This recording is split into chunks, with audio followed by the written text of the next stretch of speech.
Benintendi is a New York Yankee. Definitely not words I thought that I'd be saying, certainly a couple of years ago, as the Yankees have seen a lot of Benintendi with his days with the Boston Red Sox, and I really do like this acquisition. Benintendi, who will be a free agent at the end of the season, so this is a rental. But look, you never know. Like we saw last year with Anthony Rizzo, for example, where Rizzo was a rental and the Yankees ended up, bringing him back. So it's one of those things where we'll see. But the Yankees didn't give up a whole lot. They gave up 3 minor league pitchers. And we'll see what that amounts to for the Kansas City Royals. But it makes sense. The Royals are not going to be making the playoffs. Benintendi's had a very good season. And so the Royals pick up 3 sort of, not lower tier, but maybe mid to lower tier Yankees pitchers. Beck Way, right-handed pitcher Beck Way, I think being sort of the main piece of the 3, followed by left-hander TJ Sikkema, and then right-hander Chandler Champlain. So Champlain, I think, in terms of ranks, is kind of lower down. I think he's probably number 3 if we were to rank. Sikkema was a first-round pick by the Yankees in 2019. Older, I think he's 24, and still in, I think, A-ball.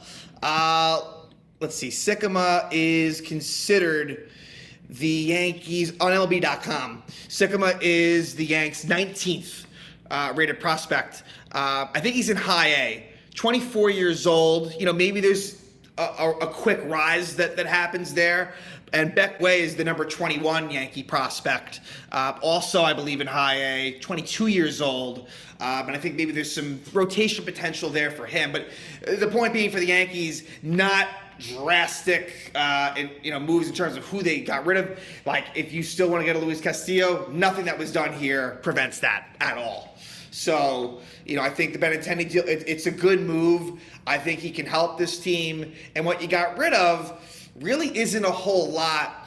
And it's players that are definitely lower down in the system.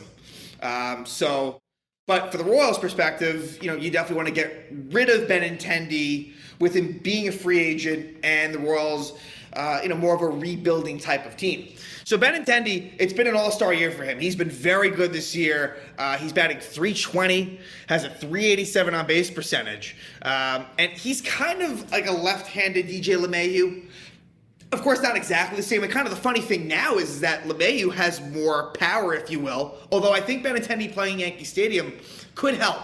He has 3 homers this year, very low number. But he's almost sacrificed power for more contact. And I think it's worked for him. Where, sort of his later years with the Red Sox and his first year with the Royals, decent numbers, but nothing too special. Where he was hitting some home runs, but I think, look, if he wants to just sacrifice the home runs and just be a purely great, sort of bat-to-ball type of guy, I'm all for it. He's a very good outfielder defensively. He won a Gold Glove last year with the Kansas City Royals.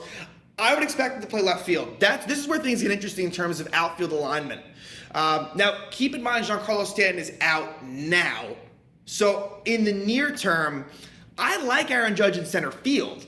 But the interesting thing is like Aaron Hicks, who deserves playing time, he hasn't really played a whole lot in right field. So I'm wondering, I think eventually Hicks's playing time will be in jeopardy when everyone's healthy. Let's keep that in mind. I think for now, Aaron Hicks will be in the lineup almost all the time. But I think there will become a point where we'll see. But for now, I think Benintendi's in left field. I think Andrew Benintendi's your everyday left fielder. There is center field experience, but we haven't seen it from him since his time with the Red Sox. He did not play at all in center field with the Royals. So I'd expect Benintendi in left. And I guess maybe we see Hicks in center and Judge in right. That's possible, although I don't mind it from just a keeping Judge healthy perspective, but I think that Judge is a better center field than Hicks. So for me, that answer is kind of undetermined. There's a lot of factors there. But for now, as far as Benintendi goes, I think he's certainly going to be in left field. Pretty much exclusively. Maybe there's the odd time where he steps in at center, but probably rarely. What's good about Benintendi? He doesn't strike out much. He is one of the league leaders with that low strikeout percentage. So similar to LeMahieu, and he does draw walks. He does. It's not as if he gives you a good at bat. He's a left-handed bat, which we know the Yankees are still more righty dominant, and that's why they tried. That's why they acquired Joey Gallo, which was a horrific fail, and they acquired Anthony Rizzo. And Aaron Hicks is a switch hitter. So Benintendi, giving them that balance, I'm very curious to see where he lands in the lineup. I would expect him to be more towards the top, but we'll see. Obviously you got some good hitters up there, but I would expect Benintendi to bat no lower than 5th or 6th, and maybe that's being conservative. Really, you could try some different things, but I could see Benintendi certainly working his way up to the top of the lineup when it's all said and done. But this is someone that knows the pressure, knows the AL East, knows playoff baseball. The Boston Red Sox, this was a really big-time player at a time for them. First-round pick by the Red Sox. Appeared to be a fan favorite over there. It's funny now, I think, from a Red Sox fan perspective. That's got to be tough to see Benintendi wearing pinstripes like that. I'm trying to think of the equivalent, but that has to hurt a bit. To see Benintendi, go on to the Yankees is probably weird. But, from what I remember, really, really did well at Yankee Stadium. Hit a lot of home runs. He used to be more of a home run hitter. In 2017, 20 homers, 90 RBIs. In 2018, I'd say 2018 was probably his best overall season. It was 16 homers, 87 RBIs, 21 steals. That's the thing. His steals have gone down, but who knows? That could be a philosophical thing with the Royals. Maybe the Yankees do like to run a lot. What's interesting in 2021, I'm just looking at his steals. 8 steals, 9 caught stealing. So not exactly efficient, but that does shed some light on the fact that he was attempting them.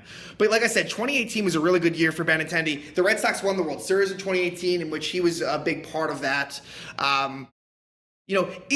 Isn't a huge OPS guy because the slugging isn't really quite there. He did have an 831 OPS. And look, his OPS of 785 this year is, pretty good. But his bread and butter is more, that batting average, and really hits all over the field. Opposite field type hitter. The shift does not hurt Andrew Benintendi. So I think he's a perfect sort of guy for this team. The Yankees, who hit a lot of home runs and need a little bit more of that balance, Benintendi provides that, and is a good defensive player. This is a very good trade, just in terms of the fact that you're getting, you basically traded away 3 minor league pitchers. Who knows what they amount to, truly. MLB.com, you're talking about a 19th ranked in the Yankees, 19th ranked for the Yanks, 21st, and then they do top 30, I guess lower than 30. And I think Baseball America, same sort of thing in their rankings, where these are more mid to lower tier Yankee prospects. And in some ways, wild cards. So Benintendi, let's see what happens. This is the type of player I'm excited about. I have to touch on the vaccination piece. It sounds like it's good news, where Andrew Benintendi currently is unvaccinated. And the problem with that is, other than, sort of the morals of it, but that's a conversation for another day, Benintendi would not be able to play at Toronto. Now, you say, okay, there's only 3 games left, the Blue Jays, fine.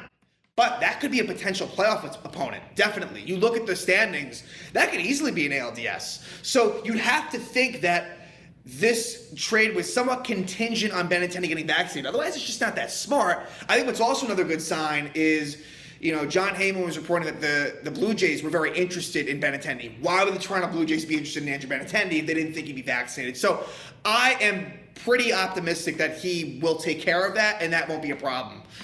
So that was an initial fear, but I think the Yanks are, feel pretty good about that. So again, an all-star season for Andrew Benintendi with the Kansas City Royals. Really, someone who, like I said, the strikeouts are very, very small. He strikes out like maybe 11%. It was either 10 to 15% of the time. Not much. We're talking like DJ LeMahieu levels. He is a bat-to-ball hitter. I think Yankee Stadium will suit him well. He's done well in the past year. Like I said, the pressure, there's pressure in Boston. He's experienced that. I think he'll be excited to go to a team that's in the race where Kansas City wasn't. And so I think Yankee fans will like Andrew Benintendi. Can really do a little bit of everything. And I like, it's easy to say this now, but like Joey Gallo, even if Joey Gallo was like Texas Joey Gallo, I hate that type of player. I personally don't like the strikeout king. Andrew Benintendi is the polar opposite, where you're not getting the power in a league and day and age where it is everything. Home run hitting is very, very important. Like, that can't be understated, or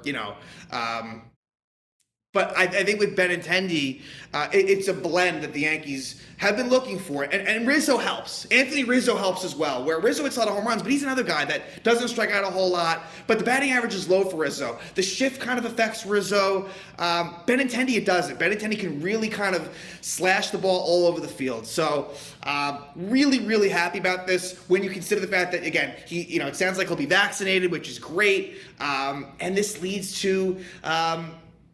down the line, maybe less Aaron Hicks. I know he's been better lately, and I'm fine with him being in the mix. It's fair, but this makes you better.